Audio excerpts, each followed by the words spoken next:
ती का आई वांग करीत नाही. 3000 लोकांना उद्या काला झाल्यावर पंगत वाढणारे कोण आहेत? पोर आहेत. पत्रवळ्या उचलणारे कोण आहेत? प्रत्येक गावात काय झालंय महाराज, पोरं काम करतात पण ही जुनी मंडळी नंगाटे जमूनच देत नाही पोराला. पोरानं टाळ घेतला म्हातारं उठलं घात. ते पोर म्हणलं बोंबलू नको, हा टाळ तू बाई वाड्यावया पुढं नाही जात. मी बाईच्या नादी लागन पण तुझ्या नादी लागायची.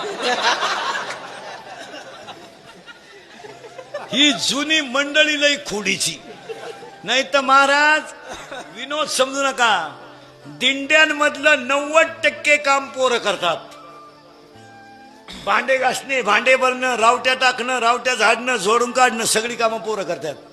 आणि सप्त्यामधलं 90% काम पोरं करतात.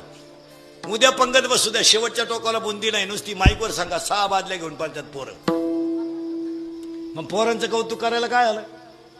प्रत्येक गावातल्या सप्ताह कमिटीला सांगून ठेवतो, सप्त्याला तारखा तुम्ही कुणाच्या घ्या, त्याची काय आम्हाला घेणं नाही. पण सप्त्याच्या मिटिंगांना 2-2, 3-3 पोरांना बोलीत जा. त्यांच्या कानावर, त्यांच्या मनानं नका करू पण त्यांच्या कानावर असू द्या. पोरांचे सल्ले घेत जा. पोरं सगळेच बिनडोक येत असं नाही.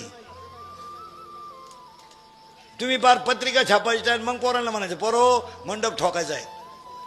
का आलं तो पित्र आहे का? पोरांना मध्ये घेत जा.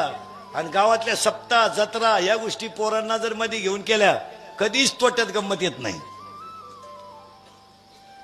हो, नवीन पोरांच्या ताब्यात सप्ताह देऊन पहा. त्याला जर म्हणलं नाही महाराज पत्रिका पोस्ट करायची तर ते म्हणते 50चं पेट्रोल मी टाकी, तो 50चं तू टाक, दोघं जण जाऊ.